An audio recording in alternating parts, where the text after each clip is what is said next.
দেখে নাও পথের দাবি, শরৎচন্দ্র চট্টোপাধ্যায়। শরৎচন্দ্র চট্টোপাধ্যায়ের পথের দাবি উপন্যাস থেকেই এই অংশটা নেওয়া হয়েছে। শরৎচন্দ্রের পথের দাবি উপন্যাস থেকেই এই অংশটা নেওয়া হয়েছে। 1876 খ্রিস্টাব্দে শরৎচন্দ্র চট্টোপাধ্যায় জন্মগ্রহণ করেন। মূলত তার জন্মস্থান ছিল দেবানন্দপুর, যেটা হাওড়া জেলায় অবস্থিত। পরবর্তীকালে তিনি ভাগলপুরে চলে যান তার মামার বাড়িতে, এবং সেখানেই যখন তিনি প্রবেশিকা পরীক্ষা দেন, তারপরে তার জীবনে নানা রকম সমস্যা, ব্যক্তিগত জীবনে সমস্যা দেখা দেয়। তারপর তিনি একবার রেঙ্গুনে চলে গেছিলেন। ঠিক আছে, পরবর্তীকালে আবার তিনি লেখালেখি করেন এবং ভারতবর্ষে ফিরে আসেন। মূলত এই ছিল শরৎচন্দ্রের ব্যক্তিগত জীবন। তার বিখ্যাত উপন্যাসগুলো রয়েছে শ্রীকান্ত, তোমরা জানো, চরিত্রহীন, দেবদাস, গৃহদাহ, পল্লী সমাজ, বিপ্রদাস, এগুলো তার বিখ্যাত উপন্যাসের মধ্যে অন্যতম।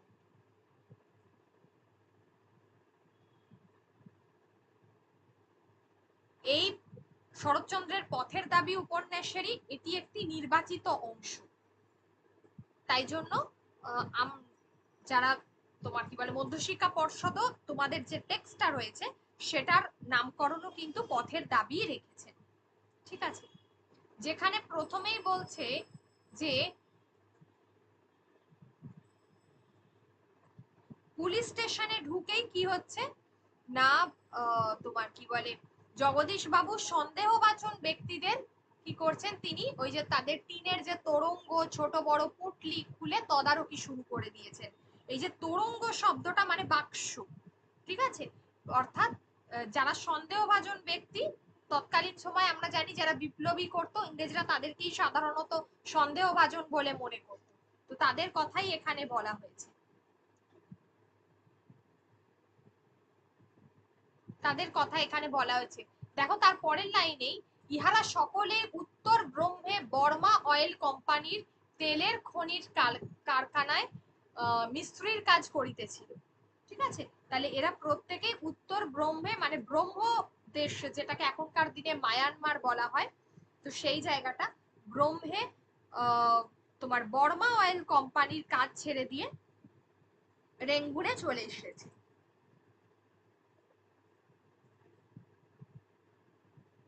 রেঙ্গুনে চলে এসেছে। আচ্ছা, সেখানে জল হাওয়া সহ্য না হওয়ায় চাকরির উদ্দেশ্যে রেঙ্গুনে চলিয়া আসিয়াছে। তাহলে প্রথমেই পুলিশ স্টেশনে কতজন বাঙালি মোট ঘাট নিয়ে বসেছিল, দেখো এখানে বলা হচ্ছে এই যে হল ঘরে জনা 6, এই যে 6 জন, এইটা কতজন বসেছিল, 6 জন।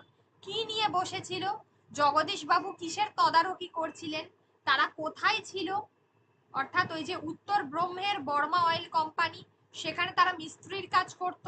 তারা কি করলো, রেঙ্গুনে চলে এলো। কেন চলে এলো না, সেখানকার জল হাওয়া তাদের সহ্য হচ্ছিল না। এতগুলো কারণ রয়েছে, এতগুলো জায়গা থেকে প্রশ্ন আসতে পারে।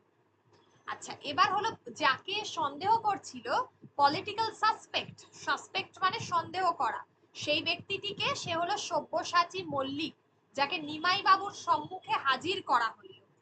আমরা এই দৃশ্যটি, যেটা তোমাদের টেক্সটে রয়েছে, এই দৃশ্যটা আমরা সিনেমাতেও দেখেছি। যেখানে যদি দেখো যে উত্তম কুমারের বিখ্যাত সিনেমা রয়েছে সব্যসাচী বলে, যেখানে দেখতে পাবে যে মানে কাস্তে কাস্তে যেখানে আসছে সব্যসাচী, ঠিক আছে, তো লোকটা এতটাই মানে কাঁচছে যে তাকে দেখে ইংরেজরা একেবারে ঘেন্নায় অস্থির হয়ে গেছে। অত্যন্ত ফর্সা রং, রৌদ্রে পুড়িয়া যেন তামাটে হইয়াছে। বয়স 30-32 অধিক নয়, কিন্তু ভারী রোগা দেখাইল। এইটুকু কাশির পরিশ্রমেই সে হাঁপাইতে লাগিল। সহসা আশঙ্কা হয়, মানে ভাবছে বোধহয় ওর ভেতরে এত কাশছে লোকটা, বোধহয় টিবি হয়ে গেছে, ইংরেজরা সেটাই ভেবেছে। ঠিক আছে, কারণ তখন এই রোগের খুবই প্রাদুর্ভাব, আর কাশি হয় সেখানে। এইটুকু কাশির পরিশ্রমেই সে হাঁপাইতে লাগিল। সহসা আশঙ্কা হয় সংসারের মেয়াদ বোধ করি বেশি দিন নাই। ভিতরের কি একটা দুরারোগ্য রোগ, মানে তখন টিবি সারতো না, এবং টিবির সব থেকে বড় ব্যাপার হচ্ছে এটা কন্টাজিয়াস, ছোঁয়াচে ছিল, একজনের থেকে অন্য জনের হয়েছে। দুরারোগ্য রোগে সমস্ত দেহটা যেন দ্রুত বেগে ক্ষয়ের দিকে ছুটিয়াছে। কেবল আশ্চর্য সেই রোগা মুখের অদ্ভুত দুটি চোখের দৃষ্টি। সে চোখ ছোট কি বড়, টানা কি গোল, দীপ্ত কি প্রভাহীন, এ সকল বিবরণ দিতে যাওয়াই বৃথা। অত্যন্ত গভীর জলাশয়ের মতো কি যে তাহাতে আছে, ভয় হয় এখানে খেলা চলিবে না, সাবধানে দূরে দাঁড়ানোই প্রয়োজন।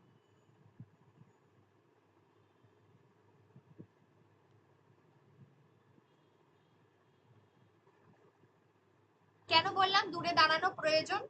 যে কন্টাজিয়াস ছোঁয়াচে রোগ যদি চলে আসে তো সেই জন্য তার থেকে সবাই দূরে দূরে থাকছে। তাহলে সাসপেক্ট ব্যক্তিটি হচ্ছে এখানে সব্যসাচী মল্লিক। এই যে সে কি করছে না, সে প্রচন্ড কাশছে। ঠিক আছে, তার পোশাকটা বললাম, তার বয়সটা বললাম, এটা কিন্তু গুরুত্বপূর্ণ।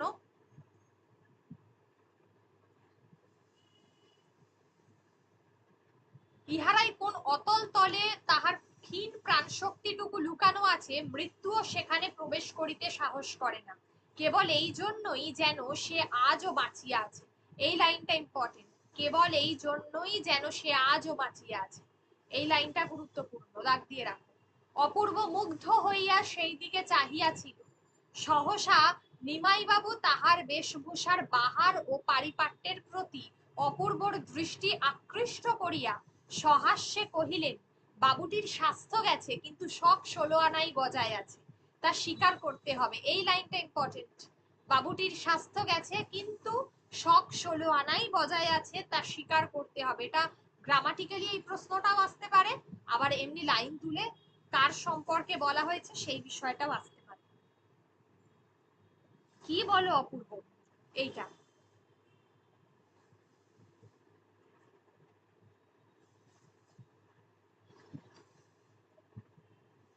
এটা নিমাই বাবু সব্যসাচীর সন্দেহের ব্যক্তির উদ্দেশ্যে, মানে সেই সব্যসাচী নামক যাকে সন্দেহ করেছিল ওই ব্যক্তিটিকে বলল।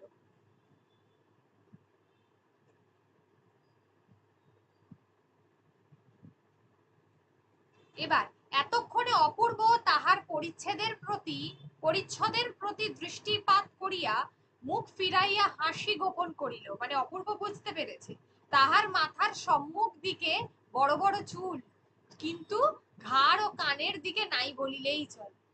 এমনই ছোট করিয়া ছাঁটা, মাথায় চেরা সিথি, অপর্যাপ্ত তৈল নিষিক্ত কঠিন রুগ্ন কেশ হইতে নিদারুণ নেবুর তেলের গন্ধে ভর করিয়া উঠিয়াছে। সরি, গন্ধে ঘর ভরিয়া উঠিয়াছে, ঘর ভরিয়া উঠিয়াছে। মানে নেবুর তেল, মানে কোন তেলে আর কি লেমন ফ্লেভার রয়েছে সেটাই বলা হয়। ঠিক আছে। গায়ে জাপানি সিল্কের রামধনু রঙের চুড়িদার পাঞ্জাবি, দেখো পোশাকটা কি, তাহার বুক পকেট হইতে বাঘ আঁকা একটা রুমালের কিয়দংশ দেখা যাইতেছে। উত্তরীয়ের কোনো বালাই নেই, যেটা আমরা গলায় দিয়ে দিই উত্তরীয় বলি।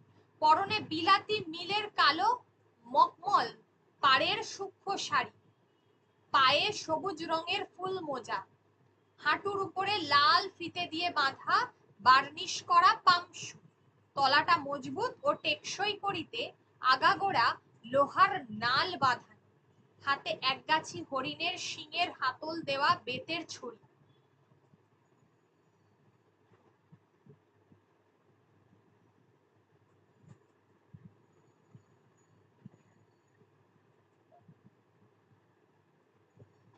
কয়দিনের জাহাজের ধকলে সমস্তই নোংরা হইয়া উঠিয়াছে। ইহার আপাদ মস্তক অপূর্ব বারবার নিরীক্ষণ করিয়া কহিল, কাকা বাবু, এ লোকটিকে আপনি কোনো কথাই জিজ্ঞেস না করেই ছেড়ে দিন। যাকে খুঁজছেন সে যে এ নয় তার আমি জামিন হতে পারি। আচ্ছা, এই লাইনটা অপূর্ব বারবার নিরীক্ষণ করিয়া কহিল, কাকা বাবু মানে নিমাই বাবুকে প্রশ্নটা বললো। ঠিক আছে, তাহলে এই লাইনটা ইম্পর্টেন্ট। তারপর যেটা বললাম ওই যে তোমাদের ওই যে বাবুটির স্বাস্থ্য গেছে, ওই লাইনটা ইম্পর্টেন্ট, এইগুলো ইম্পর্টেন্ট। ঠিক আছে, আর একটা লাইনও দেখলাম ইম্পর্টেন্ট, সেটা হলো আচ্ছা ওনার যে পোশাক, যে ধরনের তিনি পোশাক পরেছিলেন সে পোশাকটা ইম্পর্টেন্ট, যে সব্যসাচী যে ধরনের পোশাক পরেছিল। গায়ে জাপানি সিল্কের চুড়িদার পাঞ্জাবি, যার রং হচ্ছে রামধনু, মানে মাল্টি কালার আর কি, ঠিক আছে, রামধনু মানে মাল্টি কালার। বুক পকেটে বাঘ আঁকা রুমালের কিছুটা অংশ দেখা যাচ্ছে, আর উত্তরীয় নেই। এইটা। তিনি কিসের তেল মাখতেন? লেবুর তেল। এইটা। আচ্ছা, যাকে খুঁজছেন সে যে এ নয় তার জামিন হতে পারি, এই লাইনটা ইম্পর্টেন্ট, এটা বলেছে হলো অপূর্ব। এই যে এই লাইনটা। আচ্ছা, তারপরে হচ্ছে নিমাই বাবু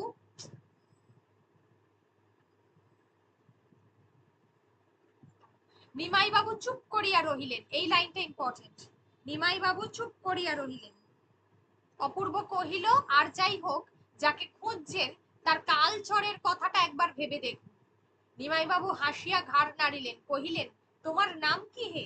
আগে গিরিশ মহাপাত্র। তাহলে দেখেছো তার নাম কি বললো? ওর আসল নাম তো সব্যসাচী ছিল, কিন্তু এখানেও বলছে গিরিশ মহাপাত্র।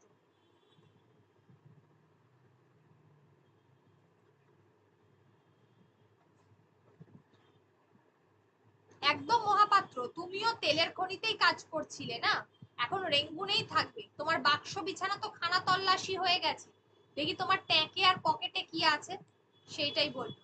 ট্যাঁকে মানে আমরা জানি যে ধুতির ওই যে কোঁচল টাইপের করে রাখে, সেটাকে বলবো। তাহার ট্যাঁক হইতে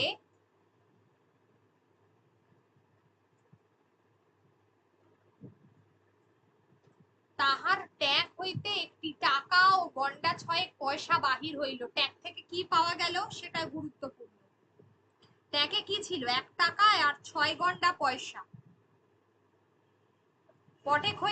পকেট হইতে একটা লোহার কম্পাস, মাপ করিবার কাঠের একটা ফুট রুল, কয়েকটা বিড়ি, দেশলাই আর গাঁজার কলকে বাহির হইয়া পড়িল। গাঁজা খায়, ঠিক আছে। আচ্ছা, পকেটের মধ্যে কি কি ছিল গিরিশ মহাপাত্রের? তাহলে সব্যসাচী তো পলিটিক্যাল সাসপেক্টের নাম ছিল, তার যে ছদ্মনামটা ছিল সেই ছদ্মনামটা, সে কি কি পোশাক পরেছিল সেটা, আর তার পকেট থেকে কি পাওয়া গেল সেটা, এগুলো ইম্পর্টেন্ট। নিমাই বাবু কহিলেন, তুমি গাঁজা খাও? লোকটি অসংকোচে জবাব দিল, আজ্ঞে না, তবে এ বস্তুটি পকেটে কেন? আজ্ঞে পথে কুড়িয়ে পেলাম, যদি কারো কাজে লাগে তাই তুলে রেখেছি। জগদীশ বাবু এই সময় ঘরে ঢুকিতে নিমাই বাবু হাসিয়া কহিলেন, দেখো জগদীশ, কিরূপ সদাশয় ব্যক্তি ইনি, যদি কারো কাজে লাগে তাই গাঁজার কলকেটি কুড়িয়ে পকেটে রেখেছে। ক্ষণকাল মৌন থাকিয়া কহিলেন, গাঁজা খাবার সমস্ত লক্ষণই তোমাতে বিদ্যমান বাবা, বলতেই পারতে খাই, কিন্তু কদিনই বা বাঁচবে, এই তো তোমার দেহ, আর খেও না, বুড়ো মানুষের কথাটা শুনো। এই লাইনটা। মহাপাত্র মাথা নাড়িয়া অস্বীকার করিয়া বলিল, আজ্ঞে না, আজ্ঞে মাইরি খাইনি, তবে ইয়ার বন্ধু কেউ তৈরি করে দিতে বললে দি, এই মাত্র, নইলে নিজে খাইনি। আচ্ছা, এই লাইনটা ইম্পর্টেন্ট, যেটা জগদীশ বাবু বলছে, দয়ার সাগর, পরকে সেজে দিই, নিজে খাইনি, মিথ্যেবাদী কোথাকার। এই লাইনটা। অপূর্ব কহিল, বেলা হয়ে গেল, এখন এখন তবে চললুম কাকাবাবু। এই লাইনটা।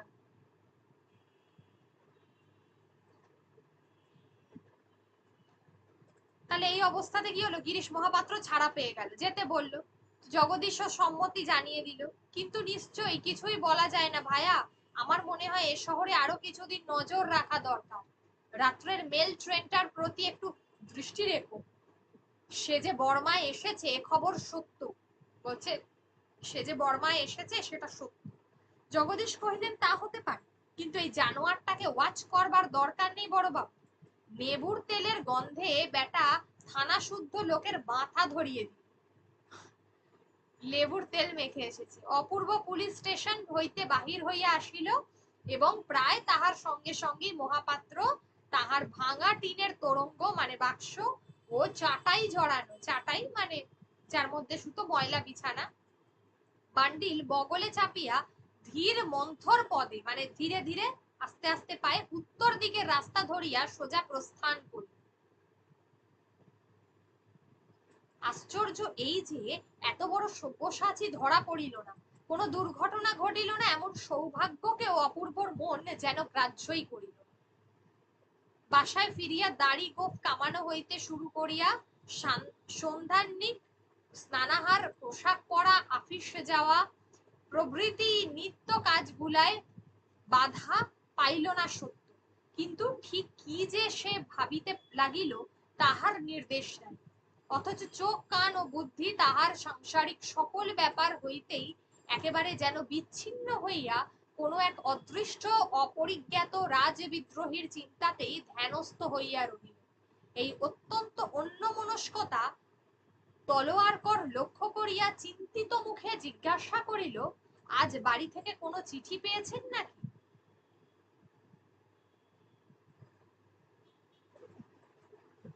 অপূর্ব কিছু আশ্চর্য হইয়া কহিল, যতদূর জানি সবাই তো ভালোই আছে।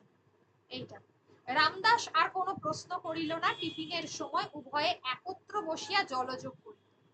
রামদাসের স্ত্রী অপূর্বকে একদিন স্বনির্বন্ধ অনুরোধ করিয়াছিলেন, যতদিন তাহার মা কিংবা বাটির আর কোনো আত্মীয়া নারী এদেশে আসিয়া বাসার উপযুক্ত ব্যবস্থাদি না করেন, ততদিন এই ছোট বহিনের হাতের তৈরি যৎ সামান্য মিষ্টান্ন প্রত্যহ তাহাকে গ্রহণ করিতেই হইবে। অপূর্ব রাজি হইয়াছে। অর্থাৎ এখানে কি হচ্ছে না, দেখা যাচ্ছে যে এত বড় সব্যসাচী তো ধরা পড়লো না, সেই দুর্ঘটনা তো অপূর্ব বিশ্বাসই করতে পারছে না। সেই বাসায় ফিরে সে তার মতো কাজগুলো করলো। তারপর তার এক অদৃষ্ট অপরিজ্ঞাত রাজবিদ্রোহীর চিন্তাতেই ধ্যানস্থ হয়ে রইল। রামদাস তার বাড়ির কুশল জিজ্ঞাসা করে তার স্ত্রী অপূর্বকে নিজের হাতের তৈরি মিষ্টি প্রতিদিন পাঠিয়ে দেয়। তার ঘরে চুরি হলে উপরের খ্রিশ্চান মেয়েটি ছড়ানো জিনিসপত্র গুছিয়ে রাখে। অপূর্ব পুলিশে চুরির খবর দিতে গিয়ে একটা বাজে অভিজ্ঞতা লাভ করল। তার পরিচিত পুলিশ ইন্সপেক্টর নিমাই বাবু সম্পর্কে রামদাস কটাক্ষ করে অপ্রতিভ হয়ে পড়লে অপূর্ব বলে দেয় যে তার কাছে একজন স্বদেশী বিপ্লবী অতি আপনজন।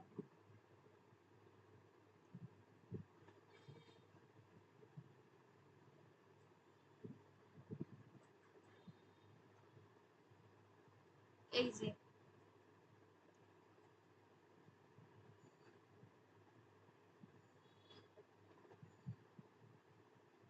তারপর গেলাম সকালে পুলিশে খবর দিতে এই জায়গাটা গিয়ে, তো সেখানে তার একটা খারাপ ঘটনা, কিন্তু পুলিশের দল এমন কাণ্ড করলে, এমন তামাশা দেখালে যে ও কথার মনেই হলো না। এখন ভাবছি যা গেছে তা যা, তাদের চোর ধরে দিয়ে আর কাজ নেই, তারা বরঞ্চ এমনি ধারা বিদ্রোহী ধরে ধরেই বেড়ায়।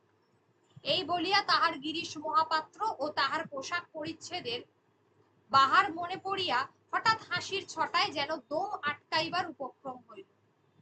হাসি থামিলে সে বিজ্ঞান ও চিকিৎসা শাস্ত্রে অসাধারণ পারদর্শী বিলাতের ডাক্তার উপাধিকারী রাজশত্রু মহাপাত্রের স্বাস্থ্য, তাহার শিক্ষা, রুচি, তাহার বল বীর্য, তাহার রামধনু রঙের জামা, সবুজ রঙের মোজা, লোহার নাল ঠোকা পামসু, তাহার নেবুর তেলের গন্ধবিলাস, সর্বোপরি তাহার পরহিতায় গাঁজার কলকেটির আবিষ্কারের ইতিহাস সবিস্তারে বর্ণনা করিতে করিতে তাহার উৎকট হাসির বেগ কোনো মতে আরেকবার সংবরণ করিয়া শেষে কহিল, মোট কথা সে এই জায়গায় কিছুই করলো না, ওই গিরিশ মহাপাত্র যে ধরনের পোশাক সে পরে এসেছিল তার বিবরণ দেওয়া হয়েছে।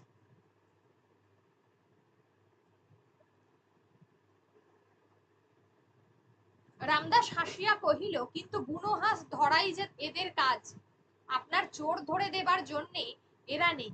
আচ্ছা, এরা কি আপনাদের বাংলাদেশের পুলিশ? অপূর্ব কহিল, হ্যাঁ।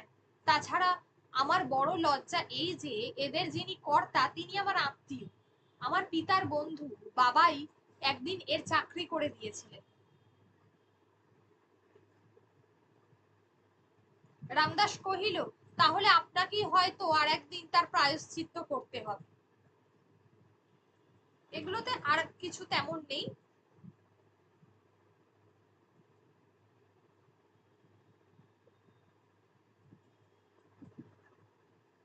আচ্ছা, এই লাইনটা ইম্পর্টেন্ট। অপূর্ব কহিল, থাকে তাই নেব, কিন্তু তাই বলে তলোয়ার কর শুধু কেবল আমাদের দেশে নয়, পৃথিবীর যে কোনো দেশে যে কোনো যুগে যে কেউ জন্মভূমিকে তার স্বাধীন করবার চেষ্টা করেছে, তাকে আপনার নয় বলবার সাধ্য, আর যার থাক আমার নেই। বলিতে বলিতে কণ্ঠস্বর তাহার তীক্ষ্ণ এবং চোখের দৃষ্টি প্রখর হইয়া উঠিল। মনে মনে বুঝিল কি কথায় কি কথা আসিয়া পড়িতেছে, কিন্তু সামলাইতে পারিল না।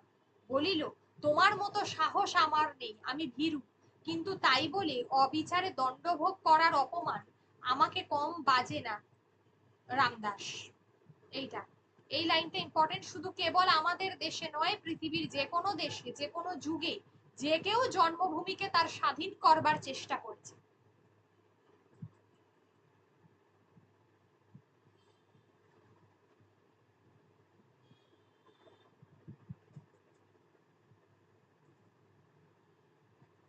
এই লাইনটা ইম্পর্টেন্ট। সেই দিন বিকালে আফিসের ছুটি হইবার পূর্বে বড় সাহেব একখানা লম্বা টেলিগ্রাম হাতে অপূর্বর ঘরে ঢুকিয়া কহিলেন, আমাদের ভামর অফিসে কোনো শৃঙ্খলাই হচ্ছে না। ম্যান্ডালে, শোয়েব, মিথিলা এবং এদিকে প্রোম সবকটা আফিসেই গোলযোগ ঘটছে। আমার ইচ্ছা তুমি একবার সবগুলো দেখে আসো। আমার অবর্তমানে সমস্ত ভারই তো তোমার, একটা পরিচয় থাকা চাই। সুতরাং বেশি দেরি না করে কাল পরশু যদি একবার, এই কথাটা তিনি বললেন, ঠিক আছে? অর্থাৎ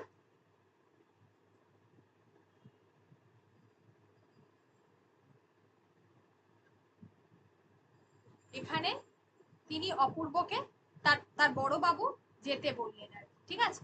বিভিন্ন অফিসের বিভিন্ন, তৎক্ষণাৎ কি করলো, অপূর্ব সম্মত হয়ে গেল। আমি কালই বার হয়ে যেতে পারি, কিন্তু নানা কারণে রেঙ্গুনে তাহার আর এক মুহূর্ত মন টিকিতে ছিল না।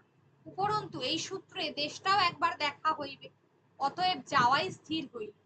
এবং পরদিনই অপরাহ্ন বেলায় সুদূর ভামনগরের উদ্দেশ্যে যাত্রা করিয়া সে ট্রেনে চাপিয়া বসিল। সঙ্গে রহিল আরদালি এবং আফিসের একজন হিন্দুস্তানি ব্রাহ্মণ পিয়াদ।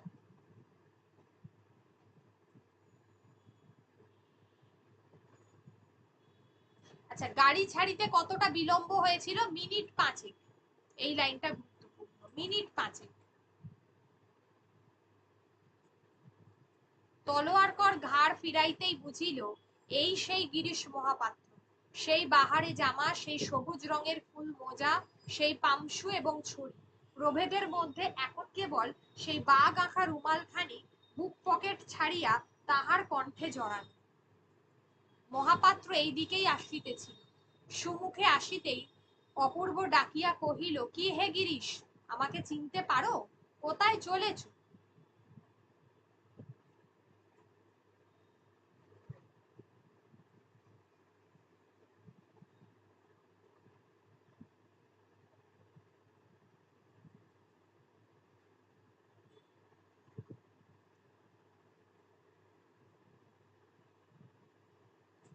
তখন আচ্ছা, অপূর্ব কোথায় যাচ্ছে সেটা হলো ভামু। ভামো যাচ্ছে, ভামু এই জায়গাটা।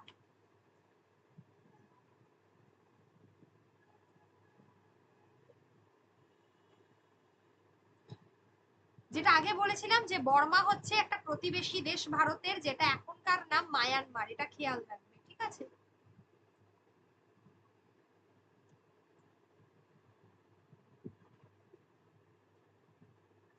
তারপরে এখানে যেখানে তিনি টেলিগ্রাম, যেখানে ভামর অফিসে যেতে হবে এই কথা বলা হয়, এই জায়গায় গিরিশ মহাপাত্রের সঙ্গে অপূর্বর আবার দেখা হয়।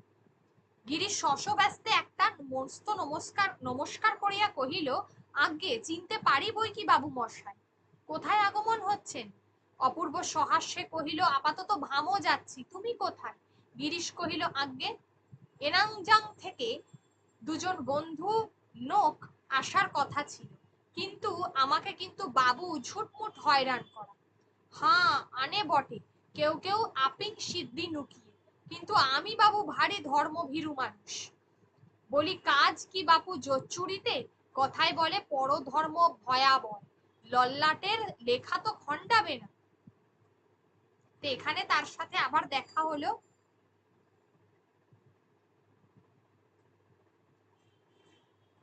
অপূর্বর সঙ্গে এখানে অপূর্বর সঙ্গে গিরিশ মহাপাত্রের আবার দেখা হলো। দেখা হওয়ার পরে কি হলো না, গিরিশ যেখানে নিজের পরিচয় দিয়েছে অপূর্ব,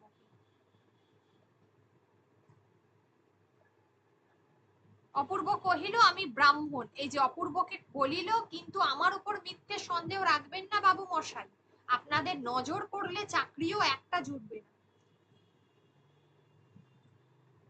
বামুনের ছেলে, বাংলা লেখাপড়া শাস্ত্র টাস্ত্র সবই কিছু কিছু শিখেছিলাম, কিন্তু এমন অদেষ্ট যে বাবু মশাই আপনারা।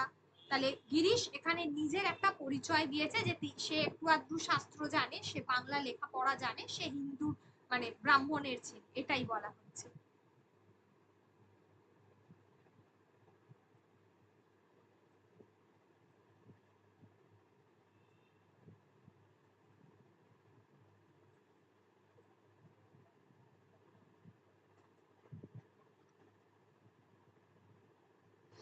আচ্ছা, এখানে যেগুলো যেগুলো বলেছি, পুলিশের লোক অপূর্বকে বার তিনেক জাগিয়ে কি জিজ্ঞাসা করেছিল, তার নাম ধাম ঠিকানা এগুলো জিজ্ঞাসা করেছিল।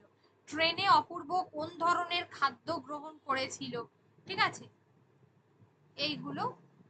ওরা তো যেহেতু পুলিশ বুঝতেই পারছো। আচ্ছা, এই লাইনটা গুরুত্বপূর্ণ। একবার সে বিরক্ত হইয়া প্রতিবাদ করায় বর্মা সব সাব ইন্সপেক্টর সাহেব কটু কণ্ঠে জবাব দেয়, তুমি তো ইউরোপিয়ান নও।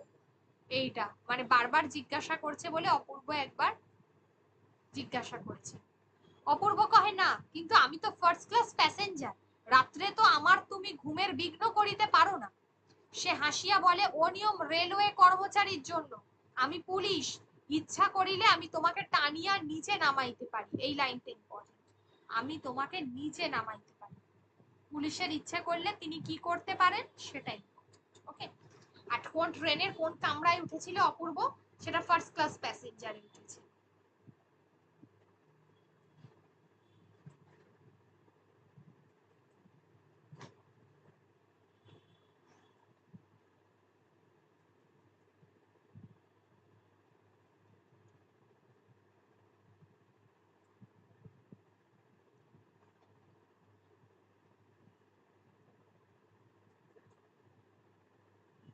পলিটিক্যাল সাসপেক্টটা কে ছিল সেটা দেখবে।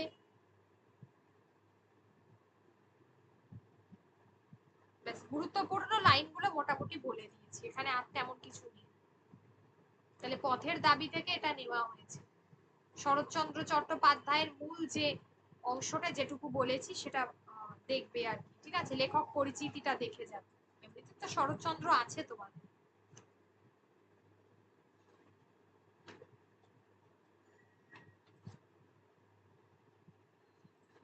এবারে হলো প্রভাবতী সম্ভাষণ। আমি আগেই বলেছিলাম যে ঈশ্বরচন্দ্র বিদ্যাসাগরের লেখা, তার বন্ধু প্রভাবতী সম্ভাষণ হচ্ছে তার বন্ধুর কন্যার মৃত্যুতে তিনি লিখেছিলেন।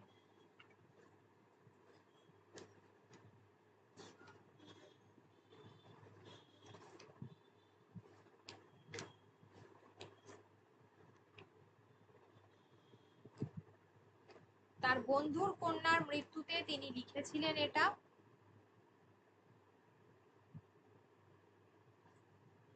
প্রভাবতী সম্ভাষণ, প্রভাবতী সম্ভাষণ নামক গ্রন্থ, মূল গ্রন্থ এটাই ছিল। প্রভাবতী ছিল লেখকের বন্ধু কন্যা। এটা একটা শোক গ্রন্থ।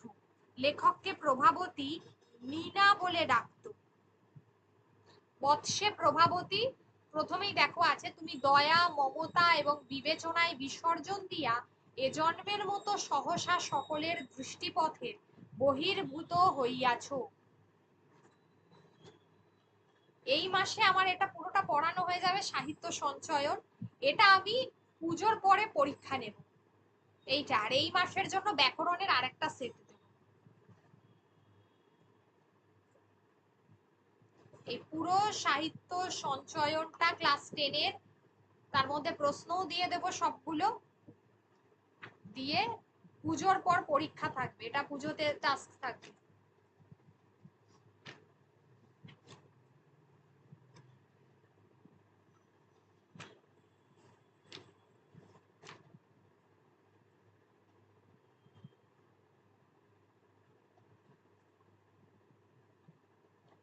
বন্ধু রাজকৃষ্ণ বন্দ্যোপাধ্যায়ের ঘনিষ্ঠ বন্ধু তার কন্যা প্রভাবতীর মাত্র 3 বছর বয়সে মৃত্যু হয় এবং প্রভাবতীকে বিদ্যাসাগর বিশেষ স্নেহ করতেন।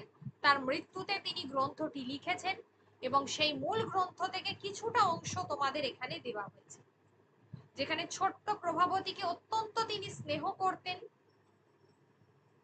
এখানে বলছে দেখো, প্রতিক্ষণেই আমার স্পষ্ট প্রতীতি হইতেছে যেন তুমি বসিয়া আছো, মানে আমার মনে হচ্ছে স্পষ্টতই যে তুমি বসে আছো আমার সামনে।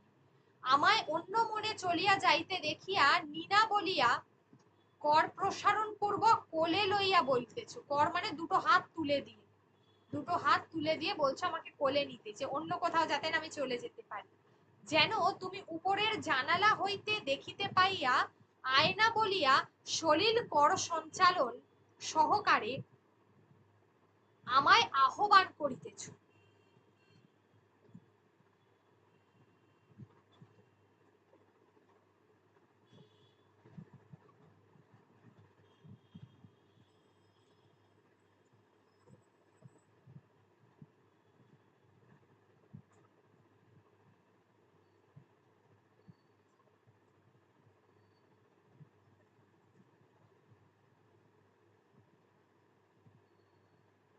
যেখানে এটা একটা শোক গ্রন্থ, এটা খেয়াল রাখবে, লেখককে প্রভাবতী নীনা বলে ডাকতো। প্রভাবতী কি বিসর্জন দিয়ে দিয়েছে? তার দয়া, মমতা এবং বিবেচনা। এই দয়া, মমতা এবং বিবেচনা বিসর্জন দিয়ে সে চলে গেছে। এই যে দয়া, মমতা, বিবেচনায় বিসর্জন দিয়ে সে চলে গেছে, নীনা বলে ডাকতো। আচ্ছা, যেন আমি আহার করিতে গিয়া আসনে উপবিষ্ট হইয়া তোমার পূজ্য পাদ পিতামহ দেবীকে প্রভাবতী কোথায় এই জিজ্ঞাসা করিতেছি, মানে কবির বন্ধুকে। আচ্ছা না, দেবীকে। আচ্ছা, এখানে হচ্ছে তোমার যে, হ্যাঁ সেটাই, ঠিকই আছে। আচ্ছা, করিতেছি, তুমি শ্রবণ মাত্র সত্তর পদ সঞ্চারে আসিয়া তাড়াতাড়ি পায়ে, মানে এসে এই আমি এসেছি বলিয়া প্রফুল্ল বদনে আমার ক্রোড়ে উপবেশন করিতেছ, আমার কোলে আসছো, ঠিক আছে। আচ্ছা, এখানে লেখককে এই যে তিনি যখন শোয়ার কথা, মানে বাচ্চাটি যখন, শিশুটি যখন শোয়ার মনে হতো, তখন লেখককে তিনি কি বলতেন, বা ঈশ্বরচন্দ্রকে, যে যেন তুমি আমার ক্রোড়ে বসিয়া আহার করিতে করিতে ষোলো বলিয়া আমার জানুতে মস্তক বিন্যস্ত করিয়া, মানে কোলের মধ্যে মাথা ফেলে শয়ন করিতেছ। যেন আমি আহার আনতে আসন হইতে উত্থিত হইবা মাত্র তুমি আমার সঙ্গে ঝগড়া করিতেছ, খাবার শেষে যখন আমি উঠছি তখন, আর সকলে সাতিশয় আহ্লাদিত মনে সহাস্য বদনে শ্রবণ ও অবলোকন করিতেছেন, যেটা আর সকলে হাসছে এবং দেখছে। যেন আমি বিকেলে বাড়ির ভিতরে জল খাইতেছি। কবির মনে, লেখকের মনে পড়ছে, কবি নয় সরি, লেখকের মনে পড়ছে যে সেই শিশুটি তার কাছে কি কি করত। তুমি ক্রোড়ে বসিয়ে আমার সঙ্গে জল খাইতেছ এবং জল খাওয়ার পর আমি মুখে সুপারি দিবা মাত্র তুমি দুখুনি দে বলিয়া অঙ্গুলি দ্বারা আমার মুখ হইতে সুপারি বহিষ্কৃত করিয়া লইতেছ। মুখ থেকে সুপুরি নিয়ে নিচ্ছে, দুখুনি দে, এই যে দুখুনি দে, দেখো সুপারিকে কি বলতো, দুখুনি। এই লাইনগুলো দাগ দাও, দুখুনি দে বলেছিল প্রভাবতী।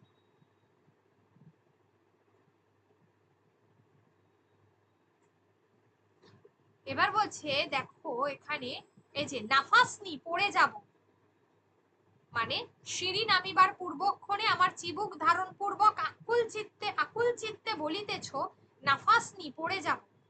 আমি কৌতুক করিবার নিমিত্ত বলিতেছি না, আমি লাফাবো, মানে লাফানোর কথা বলছি, ডকে ন বলেছে।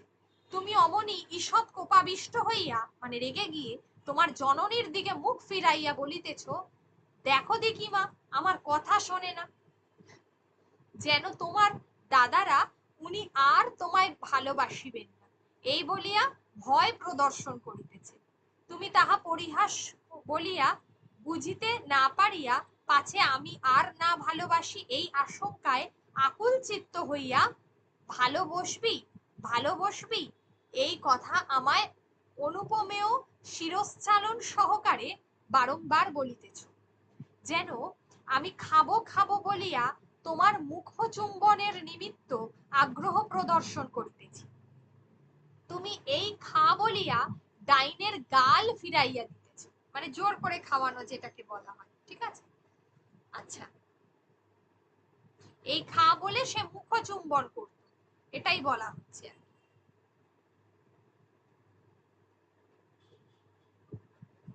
এই লাইনটা ইম্পর্টেন্ট। এই রূপে আমি সর্বক্ষণ তোমার অদ্ভুত মনোহর মূর্তি ও নিরতিশয় প্রীতিপদ অনুষ্ঠান সকল অবিকল প্রত্যক্ষ করিতেছি। কেবল তোমার কোলে লইয়া তোমার লাবণ্যপূর্ণ কোমল কলেবর পরিস্পর্শে শরীর অমৃত রসে অভিষিক্ত করিতে পারিতেছি। দৈবযোগে একদিন দিবা ভাগে আমার নিদ্রাবেশ ঘটিয়াছিল। কেবল সেই দিন সেই সময়ে ক্ষণকালের জন্য তোমায় পাইয়াছিলাম। দর্শন মাত্র আহ্লাদে অধৈর্য হইয়া অভূতপূর্ব আগ্রহ সহকারে ক্রোড়ে লইয়া প্রগাঢ় স্নেহ ভরে বাহু দ্বারা পীড়ন পূর্বক সজল নয়নে তোমার মুখ চুম্বনে প্রবৃত্ত হইতেছি। এমন সময়ে এক ব্যক্তি আহ্বান করিয়া আমার নিদ্রা ভঙ্গ করিলেন। এই আকস্মিক মর্মভেদী নিদ্রাভঙ্গ দ্বারা, এই লাইনটা ইম্পর্টেন্ট, সেদিন সে বিষম ক্ষোভ ও ভয়ানক মনস্তাপ পাইয়াছে, তাহা বলিয়া ব্যক্ত করিবার।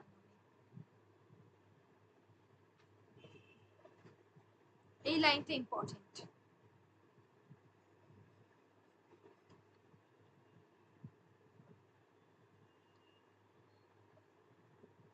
আচ্ছা, এরপর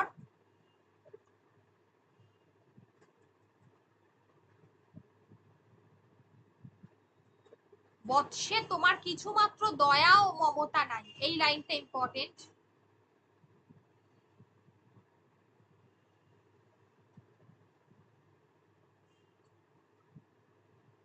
এই লাইনটা ইম্পর্টেন্ট। ইদানিং একমাত্র তোমায় অবলম্বন করিয়া এই বিস্ময় সংসার অমৃতময় বোধ করিতেছিলাম। এই লাইন।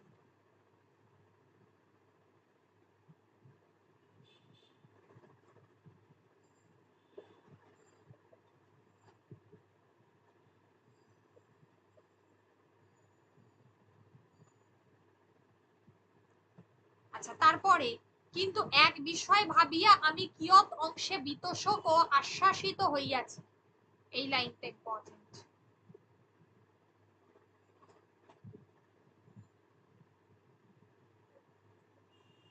এগুলোর সবগুলো আমি তোমাদেরকে চলিত ভাষায় করে দেবো, সাধু ভাষায় আছে তো।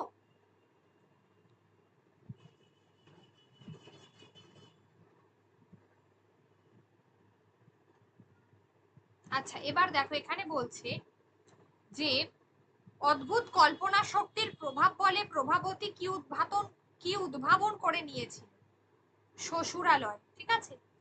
এই যে তুমি শ্বশুরালয় প্রভৃতি উদ্ভাবিত করিয়া লইয়াছি। কখনো কখনো স্নেহ ও মমতার আতিশয্য প্রদর্শন পূর্বক ঐকান্তিক ভাবে তনয়ের লালন পালনে বিলক্ষণ ব্যাপৃত হইতে, কখনো কখনো তাহার কঠিন পীড়া হইয়াছে বলিয়া দুর্ভাবনায় অভিভূত হইয়া বিষণ্ণ বদনে ধরাসনে শয়ন করিয়া থাকিতে। এই লাইনটা শ্বশুরালয় হইতে অশুভ সংবাদ আসিয়াছে, এই লাইনটা ইম্পর্টেন্ট। শ্বশুরালয় হইতে অশুভ সংবাদ আসিয়াছে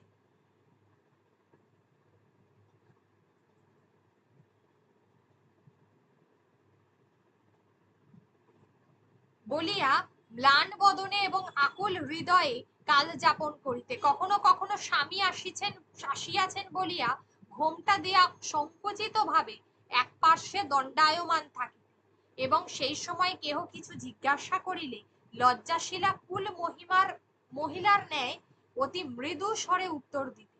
কখনো কখনো পুত্রটি একলা পুকুরের ধারে গিয়াছিল, আর একটু হইলেই ডুবিয়া পড়িত, এই বলিয়া সাতিশয় শোকাভিভূত হইয়া নিরতিশয় আকুলতা প্রদর্শন করিত। কখনো কখনো শাশুড়ির পীড়ার সংবাদ আসিয়াছে বলিয়া অবিলম্বে শ্বশুরালয়ে যাইবার নিমিত্ত শয্যা করিত।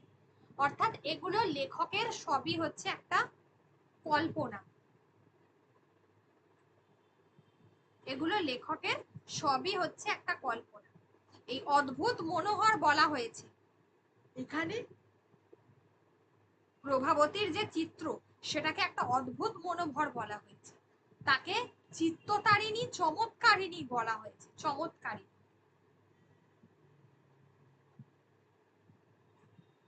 এক্ষেত্রে একটাই গুরুত্বপূর্ণ যে লেখকের একটা বাসনা ছিল শেষ দিকে গিয়ে, যেখানে লেখক বলেছেন যে তোমায় আর অধিক বিরক্ত করিব না, একমাত্র বাসনা ব্যক্ত করিয়া বিরত হই, যদি তুমি পুনরায় নরলোকে আবির্ভূত হও, মানে সে যদি আবার পুনরায় ফিরে আসে নরলোকে, দোহাই ধর্মের এইটি করিও যাহারা তোমার স্নেহপাশে বদ্ধ হইবেন, যেন তাহাদিগকে আমাদের মতো অবিরত দুঃসহ শোক দহনে দগ্ধ হইয়া যাবজ্জীবন যাতনা ভোগ করিতে না। অর্থাৎ লেখক বলছেন যে যদি তুমি আরো একবার আসো তো তুমি এটাই দেখো যে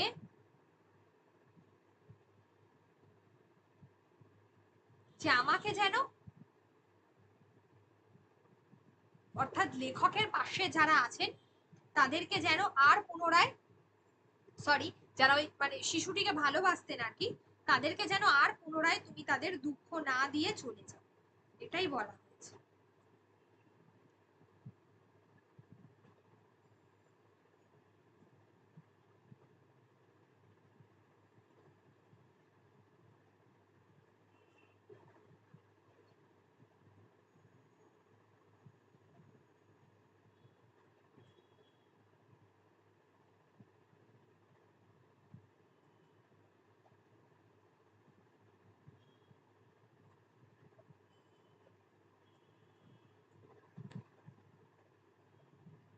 তাহলে লেখকের একমাত্র বাসনা কি ছিল সেইটা,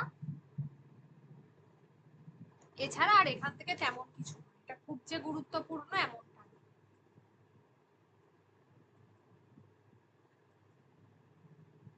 সিন্ধু তীরে তো পড়িয়ে দিয়েছি,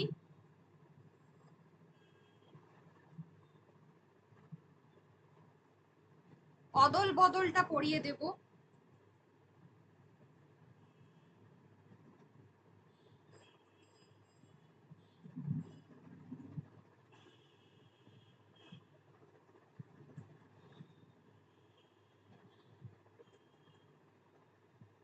দেখো, অদল বদল হচ্ছে পান্নালাল প্যাটেল, অদল বদল হচ্ছে পান্নালাল প্যাটেলের লেখা।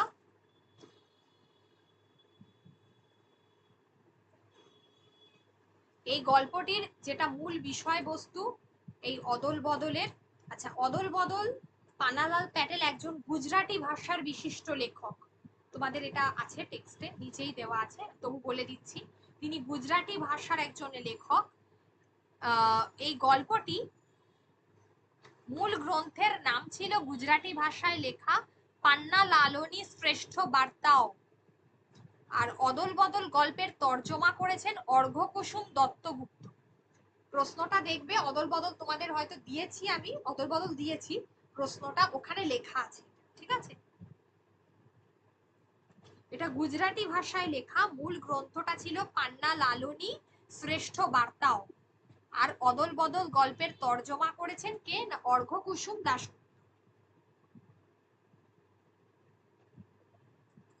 এটার যে মূল গ্রন্থ ন্যাশনাল বুক ট্রাস্ট সেরা 13 থেকে অদল বদল গল্পটি নেওয়া হয়েছে, সেরা 13 থেকে এই অদল বদল গল্পটি নেওয়া হয়েছে। এটা একটা হোলির দিনে গল্পটা শুরু হয়েছে, হোলির দিনে এখানে অমৃত এবং ইসাব, যিনি নতুন জামা দুটো, তারা কি করেছে, অমৃত আর ইসাব দুই বন্ধু যারা নতুন জামা পরে নিম গাছের নিচে জড়ো হওয়া একদল ছেলের কাছে এসে দাঁড়ালো, ঠিক আছে। হোলির দিনের কথা বলা হচ্ছে, দুজনের বাড়ি মুখোমুখি, দুজনের বাবা চাষি ও জমির পরিমাণ এক, পার্থক্য শুধু এটাই অমৃতের বাবা মা ও 3টে ভাই আছে আর ইসাবের শুধু বাবা আছে। অমৃত এবং ইসাবকে বাকি ছেলেরা কুস্তি করতে বলল, অমৃত তো তাদেরকে না বলে দেয়, বিশেষ করে ইসাবের সঙ্গে সে কুস্তি লড়তে রাজি নয়। অন্য ছেলেরা তখন জোর করে অমৃতকে মাঠে নামায়। কালিয়া ওকে ছুঁড়ে ফেলে মাটিতে ফেলে দেয়। এতে ইসাব খুব রেগে গিয়ে কালিয়ার সঙ্গে কুস্তি লড়তে থাকে। সে কালিয়াকে এমন ভাবে মাটিতে ফেলে দেয় যে সে ব্যাঙের মতো হাত পা ছড়িয়ে মাটিতে পড়ে চিৎকার করতে থাকে। গল্পটা এটাই। আর কালিয়ার বাবা মার পিটুনির ভয়ে ছেলেরা সবাই পালিয়ে গেল। ইসাবের জামার কিছুটা অংশ ছিঁড়ে গেলে ছেলেরা ভয় পেয়ে যায়, কারণ ইসাবকে তার বাবা সুদখোরের কাছ থেকে টাকা ধার করে কাপড় কিনে জামা সেলাই করিয়ে দেন। তিনি ইসাবকে নাম ধরে ডাকতে শুরু করলে অমৃত তাকে ডেকে নিয়ে যায় তাদের দুজনের বাড়ির মাঝখানে। সেখানে অমৃত তার নতুন ভালো জামাটি একরকম জোর করে ইসাবের গায়ে পরিয়ে দেয় এবং ইসাবের ছেঁড়া জামাটি সে পরে নেয়। এই জামা বদলের ব্যাপারটি, এই যে অদল বদল, এই জামা ব্যাপারের, এই যে জামাটা বদল হলো, এটাই মূল গল্পের কথা, যেটাই হলো অদল বদল। এই পরিস্থিতিতে অমৃত আর ইসাব বাড়ির দিকে ছুটে পালায়। তাদের ছুটে পালানোর কারণ ইসাবের বাবা জানতে চান। তিনি অমৃতকে জড়িয়ে ধরে তার মাকে বলেন যে আজ থেকে অমৃত তার ছেলে। তিনি জামা বদলের ঘটনা নিজের চোখে দেখেছিলেন এবং পাড়ার প্রতিবেশীদের সবাইকে ডাকলেন এবং তাদের বন্ধুপ্রীতি দেখে প্রতিবেশীদের বুক ভরে গেল। এর মধ্যে ছেলের দল বাজি আর বুড়ির বাজি পোড়ানো দেখে ফেরার পথে অমৃত এবং ইসাবকে দেখে বলতে থাকে অমৃত ইসাব অদল বদল। এই ঘটনাটি গ্রাম প্রধানের কানে গেল। তিনি বলেন যে আজ থেকে গ্রামের লোকেরা অমৃতকে অদল আর ইসাবকে বদল বলে ডাকবে। এই হচ্ছে মূল গল্প।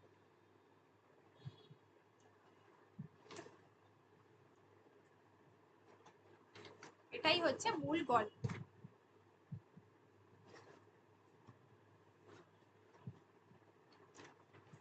তাহলে আগেই বলেছি যে এই গল্পটাই হচ্ছে অদল বদল, জামা বদলে যাওয়ার গল্প, হোলির দিনের গল্প। আচ্ছা, এখানে নিম গাছের কথা বলা হয়েছে, দেখতেই পাচ্ছ, এই যে দেখো নিম গাছের নিচে এইটা বলা হয়েছে। আর দুজনের বয়স কত? আচ্ছা, ইসাবের বাবার কাজ ছিল কৃষি কাজ, দুজনের বাবাই কৃষি কাজ করত।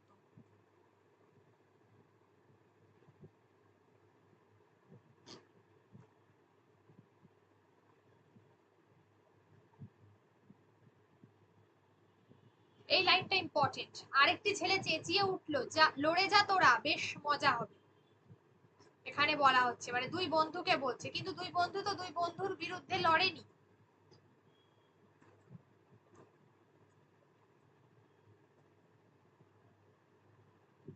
অমৃত সত্যি তার বাবা মাকে খুব জ্বালিয়েছিল। শোনা মাত্র অমৃত ফতোয়া জারি করে দিল, ঠিক ইসাবের মতো জামাটি না পেলে ও স্কুলে যাবে। এই লাইন।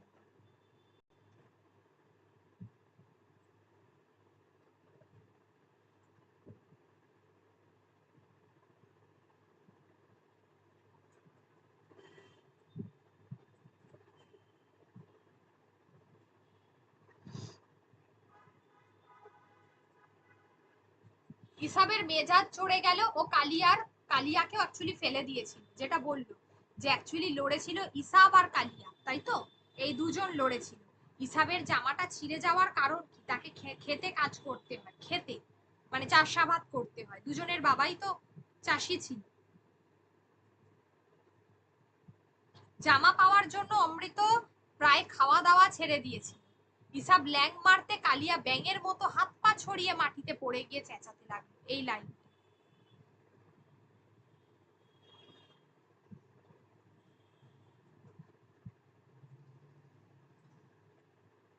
দেখো কতটা ছিঁড়ে গেছে। অমৃতের নজরে এলো যে ইসাবের জামার পকেট 6 ইঞ্চি পরিমাণ কাপড় ছিঁড়ে গেছে। ওর জামা কতটা ছিঁড়েছে পরীক্ষা করছে, এমন সময় শুনতে পেল ইসাবের বাবা ইসাবকে ডাকছে। তখন তো তার অবস্থা আরো খারাপ, তখন ওই জন্য অমৃত তার জামাটা দিয়ে দিয়েছে। আচ্ছা, এখানে এদের দুজনের বয়স কিন্তু 10 বছর, সেটা খেয়াল রাখতে হবে। 10 বছর। এই লাইনটা ইম্পর্টেন্ট। ও হুকুম দিল তোর জামা খুলে আমারটা পর।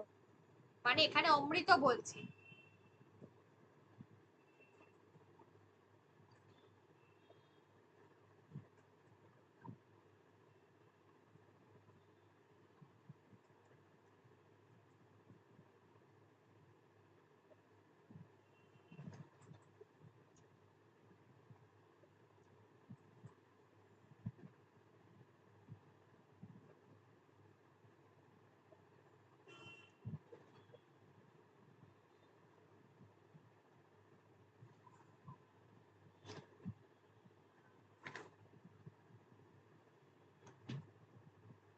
এই লাইনটা গুরুত্বপূর্ণ।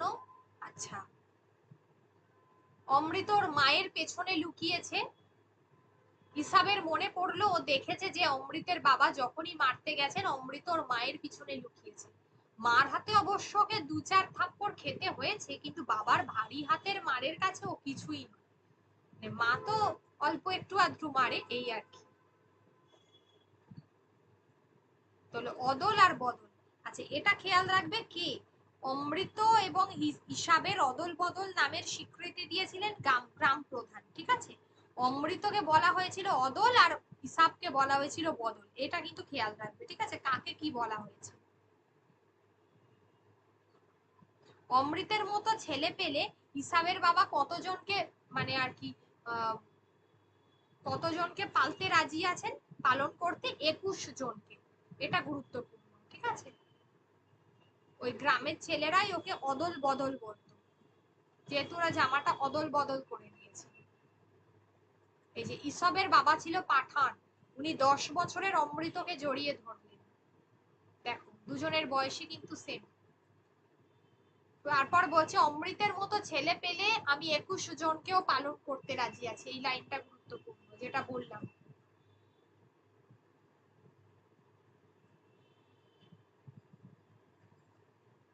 অমৃত ইসাব আর অদল বদল, তাহলে এ হলো অদল আর এ হলো বদল, এটা খেয়াল রাখবে।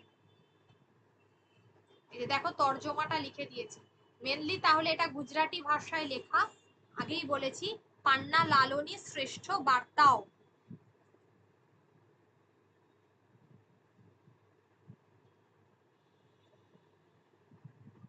আচ্ছা, এই দুটো কঠিন হবে, এই দুটো পরের দিনকে পড়াবো।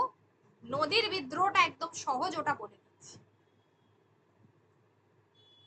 খুব দুঃখের নদীর বিদ্রোহটা, জানো, মানে দুঃখের মানে একটা বেশ একটা করুণ কাহিনী রয়েছে নদীর বিদ্রোহ। শুধু ওই দুটো তোমার কি বলে ওটা একটু দেখে রাখবে। আর যদি কোনোটা বাকি থাকে, বাংলা ভাষায় বিজ্ঞানটা আর মানুষের ধর্ম, এই দুটো তো প্রবন্ধমূলক, তো তো এই দুটো সানডে পড়াবো। সানডে সানডে একটা ক্লাস করিয়ে দেব তোমাদেরকে। তাহলে আমার এগুলো হয়ে যাবে, নেক্সট উইকে কোনই ধরতে পারবো।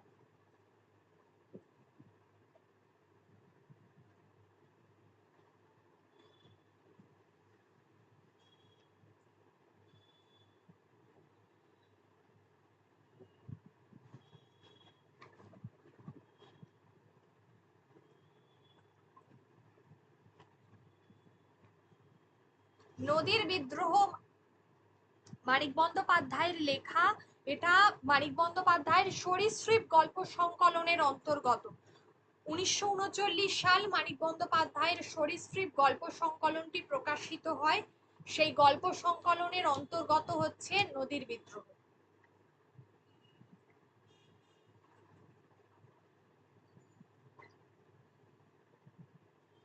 কোনি অনেক বড়, কোনির যে বেসিক নোটসটা আছে ওটা আমি দিয়ে দেবো এর মধ্যে, একটু একটু পড়ে রাখবে, তাহলে আমার বলাতে সুবিধা হবে, কারণ প্রচুর চরিত্র।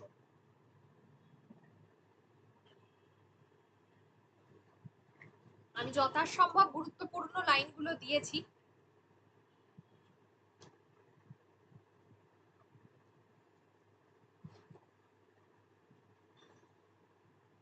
তো মানিক বন্দ্যোপাধ্যায়ের ছোট গল্পের উৎস এটি, নদীর বিদ্রোহ, যেটা সরীসৃপ নামক ছোট গল্প সংকলন যে গ্রন্থটা রয়েছে 1939 সালে যেটি প্রকাশিত হয়, সেই গল্প সংকলনের অন্তর্গত। যার প্রধান যে আমরা চরিত্রটা দেখি সেটা হলো নদের চাঁদ, ঠিক আছে।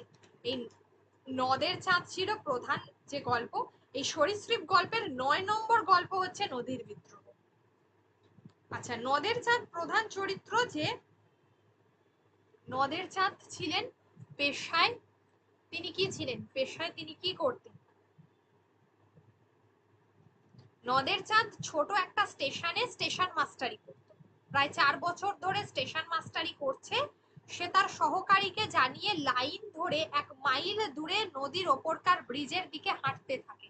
নদীর বিভিন্ন যে প্রাকৃতিক দৃশ্য সেটা সে দেখে। সে কি করে না, কোন ট্রেন রওনা করে দিয়ে নদের চাঁদ সে নদী দেখতে গিয়েছিল, সেটা হচ্ছে 4:45-এর প্যাসেঞ্জার ট্রেন। 4:45-এর প্যাসেঞ্জার ট্রেন। দেখো এটা নদের চাঁদ গল্পটির প্রধান মূল চরিত্র। আগেই বললাম যে 1939-এর সরীসৃপ গল্প সংকলন থেকে নেওয়া হয়েছে। সরীসৃপ গল্প সংকলনের এটি 9 নম্বর গল্প।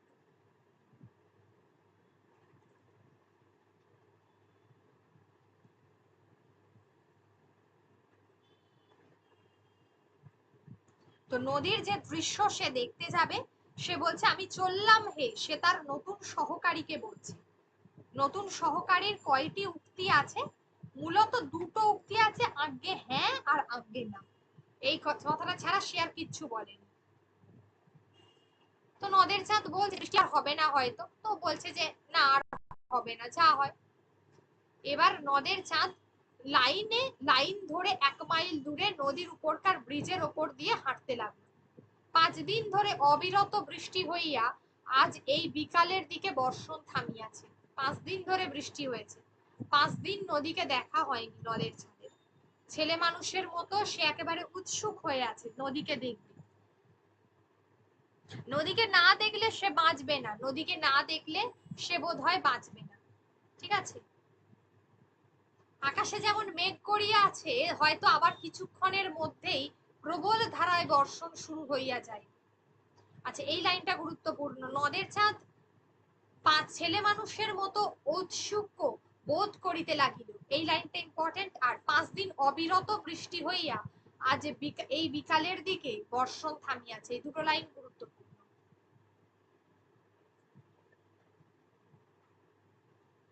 30 বছর বয়সে নদীর জন্য নদের চাঁদের এত বেশি মায়া একটু অস্বাভাবিক। কেবল বয়সের জন্য নয়, ছোট হোক তুচ্ছ হোক, সে তো একটা স্টেশন মাস্টার। দিবারাত্রি মেল প্যাসেঞ্জার আর মালগাড়িগুলোর তীব্র বেগের ছোটাছুটি নিয়ন্ত্রিত করিবার দায়িত্ব যাহাদের, সেও তো তাহাদেরই একজন। নদীর জন্য এমন ভাবে পাগলা হওয়া কি তার সাজে? নদের চাঁদ সব বোঝে, নিজেকে কেবল বুঝাইতে পারে না। নিজের এই পাগলামিতে যেন আনন্দই উপভোগ করে, এই লাইনটা ইম্পর্টেন্ট। নিজের এই পাগলামিতে তার সে আনন্দ উপভোগ করে।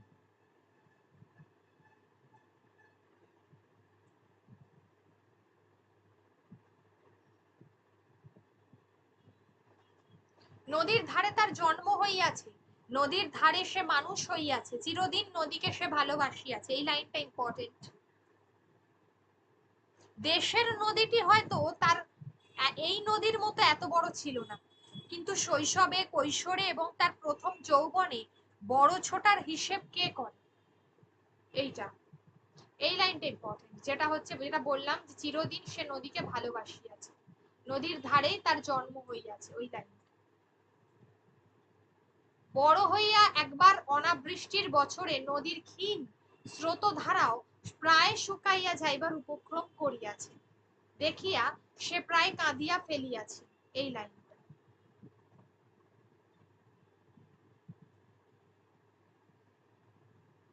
তারপরে এই লাইনটা যে এতক্ষণ নদের চাঁদ একটা সংকীর্ণ ক্ষীণ স্রোতা নদীর কথা ভাবিতেছি।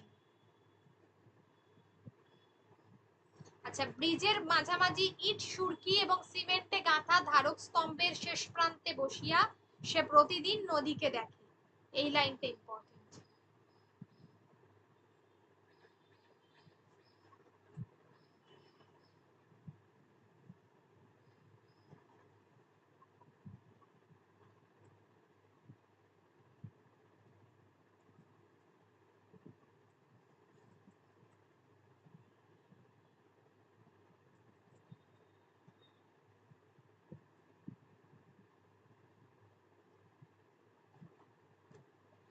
দুদিন ধরিয়া বাহিরের অবিশ্রান্ত বর্ষণের সঙ্গে সুর মিলাইয়া নদের চাঁদ বউকে প্রাণপণে একখানা 5 পৃষ্ঠা ব্যাপী বিরহ বেদনাপূর্ণ চিঠি লিখিয়াছে। চিঠি পকেটেই ছিল, এই লাইনটা ইম্পর্টেন্ট। এটুকু মমতা বোধ করিল বটে, কিন্তু নদীর সঙ্গে খেলা করার লোকটা সে সামলাইতে পারিল না। একখানি পাতা ছিঁড়িয়া দুমড়াইয়া মোচড়াইয়া জলে কি করলো সে? জলে ফেলিয়া দিতে লাগিল। তারপর নামিল বৃষ্টি, সে কি মুষলধারায় বর্ষণ! ঘণ্টা তিনেক বিশ্রাম করিয়া মেঘের যেন নূতন শক্তি সঞ্চিত হইয়াছে। নদের চাঁদ তো ভিজতে লাগলো, যা হয়।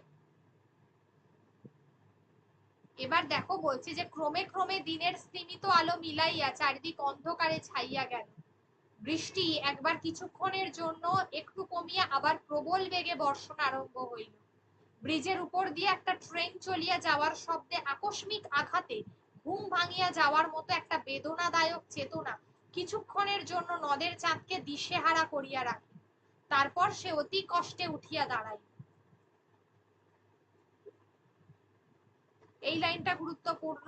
হোক ইট সুরকি সিমেন্ট পাথর লোহা লক্করে গড়া ব্রিজ, যে নদী এমন ভাবে খেপিয়া যাইতে পারে তাহাকে বিশ্বাস নাই। অন্ধকারে অতি সাবধানে লাইন ধরিয়া হাঁটিতে হাঁটিতে নদের চাঁদ স্টেশনের দিকে ফিরিয়া চলিল।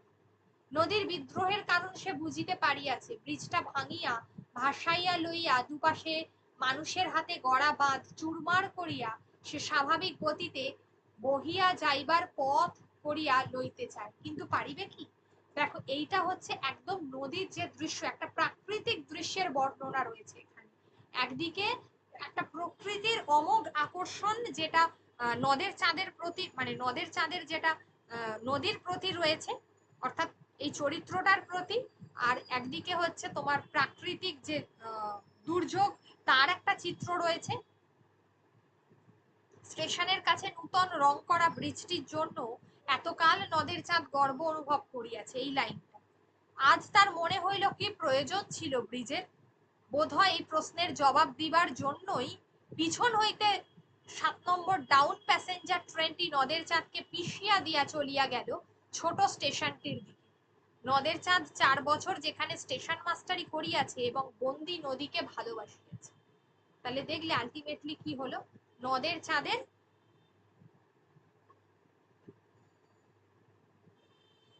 একটা মর্মান্তিক মৃত্যু দেখা গেল। আমরা গল্পের শেষে দেখলাম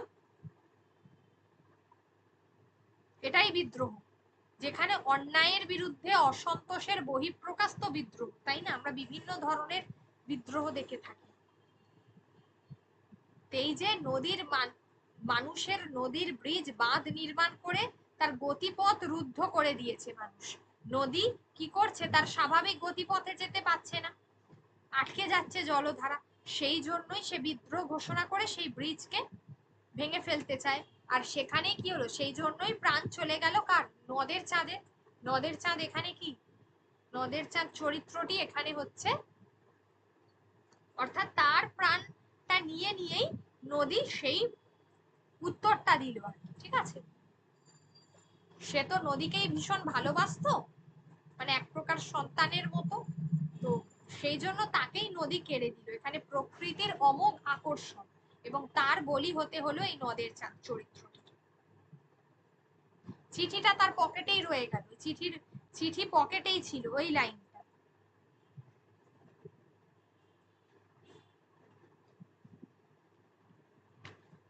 এই লাইনটা।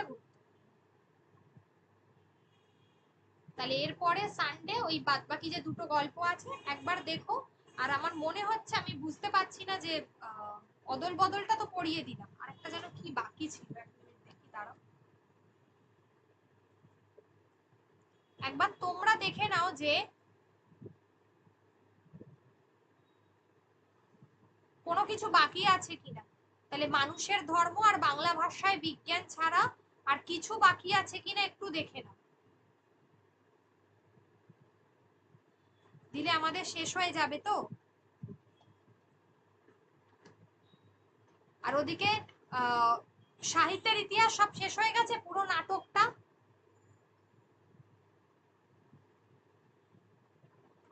দ্বিজেন্দ্রলাল, গিরিশ ঘোষ, এগুলো